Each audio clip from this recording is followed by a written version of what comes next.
Hola, hola, mi querida familia curiosa. Bienvenidos una vez más a su canal, Yareli e Aida. Hoy no vamos a hablar de fantasmas ni de leyendas. La historia que les traigo es de un tipo de terror mucho más real, y a veces más doloroso. Es un terror que nace en el silencio de una cena familiar, en una palabra dicha con demasiada ira, y en las puertas que se cierran para no volver a abrirse. Acompáñenme a San José, California, al corazón de Silicon Valley, para conocer una historia sobre el lazo más fuerte, y a la vez más frágil de todos, la familia. En el este de San José, en una de esas casas modestas pero llenas de orgullo y trabajo duro, vivía la familia Robles. El padre, Roberto, era un hombre forjado en la construcción, de manos callosas y una creencia inquebrantable en que el valor de un hombre se medía por el sudor de su frente. La madre, Elena, era el corazón de la casa, una mujer cuyo amor era tan inmenso como su lealtad a su esposo. Y tenían dos hijos, Sofía, la mayor, estudiosa y obediente, el orgullo de la familia, que estudiaba para ser contadora, y Alejandro, el menor. Alejandro era diferente. No le interesaban los martillos ni los planos. Su mundo estaba detrás de la pantalla de una computadora. Era un genio autodidacta de la programación. Mientras su padre veía su pasión como una pérdida de tiempo, jugar con maquinitas, Alejandro soñaba con crear, con construir, pero con líneas de código en lugar de ladrillos. El negocio familiar, una pequeña empresa de remodelaciones, empezó a tener problemas. Roberto, un hombre de la vieja escuela, se negaba a modernizarse. Llevaba las cuentas en una libreta gastada y desconfiaba de los bancos y de los pagos digitales. Un día, una suma considerable de dinero, ahorrada en efectivo en una caja fuerte de la casa para pagarle a los proveedores, desapareció. El caos se desató. Roberto, furioso y desesperado, buscaba un culpable. Y sus ojos se posaron en el único que, según él, no entendía el valor del dinero ganado con esfuerzo, Alejandro.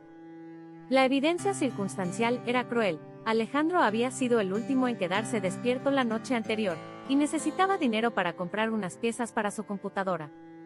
No hubo preguntas. No hubo presunción de inocencia. Solo hubo un juicio sumario en la sala de la casa. Fuiste tú, rugió Roberto, con el rostro enrojecido por la ira. Tú y tus vicios, tus aparatitos. Ladrón. En mi propia casa. Papá, yo no fui, te lo juro, suplicó Alejandro, con lágrimas en los ojos, buscando la mirada de su madre. Pero Elena solo lloraba en silencio, incapaz de contradecir a su esposo. Sofía, su hermana, simplemente desvió la vista. En la mente de su familia, su diferencia ya lo había condenado.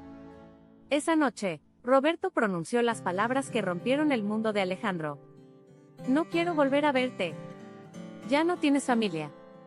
Para mí, ya no eres mi hijo. Y lo echó de la casa con nada más que su mochila y su vieja laptop. Lo que vino después para Alejandro fueron años de infierno y redención. Durmió en sofás de amigos, trabajó en lo que pudo, desde lavar platos hasta repartir comida, todo mientras usaba cada minuto libre para seguir aprendiendo, para seguir programando. El rechazo de su familia se convirtió en el combustible que alimentaba su determinación. No por venganza, sino por la necesidad de demostrarse a sí mismo que no era el fracaso que su padre había declarado que era. Años después, junto a un par de amigos, fundó una pequeña startup. Crearon una aplicación de logística que optimizaba las rutas y los inventarios para pequeñas empresas de construcción, una ironía tan amarga que a veces le costaba respirar. La aplicación fue un éxito. La vendieron por una suma que Roberto Robles no podría haber imaginado en 100 vidas de trabajo. Alejandro no se volvió ostentoso. Fundó una nueva compañía, invirtió y se convirtió en una figura respetada y silenciosa en el competitivo mundo de la tecnología. Mientras tanto, la suerte de los Robles se había podrido. Unos meses después de la desaparición del dinero, descubrieron la verdad: un primo lejano que se había quedado en la casa por un tiempo había sido el ladrón. Pero el orgullo de Roberto era más grande que su capacidad de admitir un error. Nunca buscaron a Alejandro para pedirle perdón. El negocio, mal administrado y sin modernizarse, finalmente colapsó. Perdieron la casa. Sofía, la contadora, no pudo salvarlos. Se mudaron a un pequeño apartamento alquilado, viviendo al día, ahogados en deudas y en el silencio de un error que pesaba más que cualquier hipoteca. Fue Elena, la madre, quien finalmente no pudo más. Después de una crisis de salud de Roberto, y con las facturas médicas acumulándose, encontró la nueva dirección de su hijo. Un día, los tres se presentaron en el vestíbulo de un edificio de cristal y acero en el centro de San José. Estaban fuera de lugar, con sus ropas gastadas y sus rostros marcados por la dificultad. Alejandro bajó a recibirlos. Ya no era el muchacho asustado que habían echado. Era un hombre, vestido con una calma y una seguridad que ellos nunca le habían conocido. Hijo, comenzó su padre, con la voz quebrada, la arrogancia reemplazada por una humillación desesperada. Cometimos un error terrible. Tu primo. Fue él. Necesitamos tu ayuda. Por favor. Alejandro los escuchó en silencio, su rostro inescrutable. Cuando terminaron, se hizo un largo silencio. Yo ya no tengo familia, dijo finalmente, repitiendo las palabras de su padre, pero sin ira, solo con una tristeza infinita. Ustedes se aseguraron de eso esa noche. La casa que perdieron no estaba hecha de madera y clavos. Estaba hecha de confianza, de amor, de apoyo. Y ustedes la demolieron y me enterraron en los escombros. ¿Me piden que ahora la reconstruya? Pero somos tu familia. La sangre llama, lloró su madre. La sangre no te da derecho a destruir a alguien y luego exigirle que te rescate, respondió Alejandro. Yo construí mi propia familia. Amigos que creyeron en mí cuando no tenía nada. Socios que valoraron mi trabajo. He pasado años construyendo una vida sobre los cimientos rotos que ustedes me dejaron. Y esa vida, mi paz, mi estabilidad, valen más que cualquier negocio, que cualquier casa y que cualquier lazo de sangre que solo sirve para herir. Les ofreció dinero. Les dio un cheque con una cantidad generosa, suficiente para que salieran de sus deudas más urgentes. Tomen, dijo. Considérenlo una indemnización por el despido. Pero no me pidan que vuelva. No me pidan que olvide. La puerta que me cerraron esa noche, yo aprendí a cerrarla también, pero desde mi lado.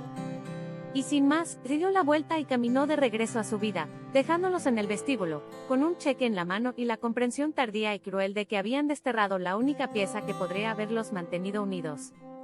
La moraleja de esta historia nos deja con una reflexión dura, pero necesaria.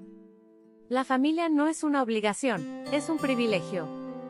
Y como todo privilegio, puede perderse. La sangre te hace pariente, pero son la lealtad, el respeto y la confianza los que te convierten en familia. La moraleja es que las heridas más profundas no siempre son causadas por nuestros enemigos, sino por aquellos que se supone que debían protegernos. Y a veces, el acto más grande de amor propio y de sanación, es tener el valor de alejarte de la fuente de tu dolor, incluso si comparten tu mismo apellido. Porque la verdadera familia no es la que te echa cuando caes, sino la que te enseña a levantarte. Espero que esta historia los haya hecho reflexionar. ¿Creen que Alejandro hizo lo correcto? Los leo con mucho respeto en los comentarios. No olviden dejar su me gusta y suscribirse. Les mando un fuerte abrazo y los espero, como siempre, aquí, en su canal, Yareli Aida.